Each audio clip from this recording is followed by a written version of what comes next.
उनके वैसे जो पिता थे ना, वो उनके साथ में गैराज में काम किया करते थे। सारा जीवन इन्होंने या तो जमीन पर सोते बिताया है, या कोक की खाली बोतलें जाकर के दुकान को वापस देके पैसा लेके खाने का जुगाड़ करते थे।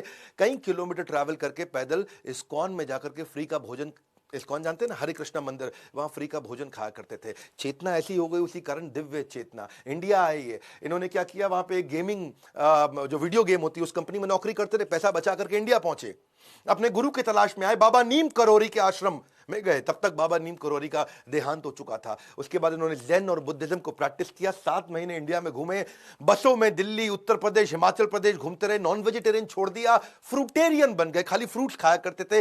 हेड शेव करके शिखा रख ली, ट्रेडिशनल इंडियन कपड़े, धोती कुर्ता, कुर्ता पजामा पहन के रहते थे।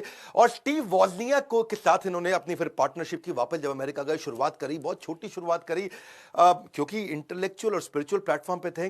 तो इन्होंने हमेशा से, बल्कि ये वही व्यक्ति थे जो को फाउंडर बने दुनिया की सबसे बढ़िया आईटी कंपनी के। शुरुआत में उन्होंने अपनी फोक्सवैगन इनके पास थी, उसको बेचा।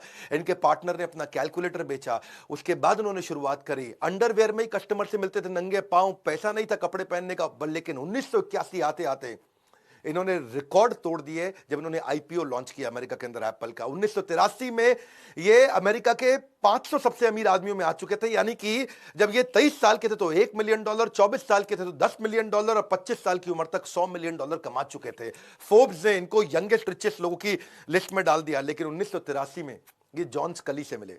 ये जॉन स्कली की कहानी सुनिए। जॉन स्कली को इन्होंने पूछा, पेप्सी के सीईओ थे, भैया जॉन स्कली, तो जिंदगी भर चीनी का पानी बेचता रहेगा या दुनिया बदलना चाहता है?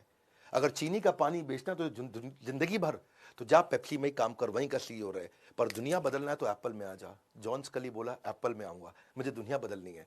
वही जॉन स्कली जब एप्पल में आया, 2 साल के बाद उसी बोर्ड के अंदर अपनी ताकत को बढ़ा के बोर्ड को अपने साथ लेकर उन्होंने स्टीव जॉब्स को बाहर निकाल दिया। बहरहाल स्टीव जॉब्स की स्पिरिचुअल स्ट्रेंथ थी, इतने बड़े सेटबैक से भी उन्होंने बाउंस बैक किया, और ऐसा बाउंस बैक किया कि आने वाले समय में वापस एप्पल गया और उनके पांव छू के स्टीव जॉब्स को फिर लेकर के आया। 2001 में उन्होंने आईपॉड बनाया, 2007 में आईफोन बनाया, और 2010 में उन्होंने आईपैड भी तैयार किया। एनीवे, दूसरी स्ट्रैटेजी 10 बताऊंगा, बहुत पावरफुल। दूसरी है नीटनेस इंपैक्ट परफॉर्मेंस।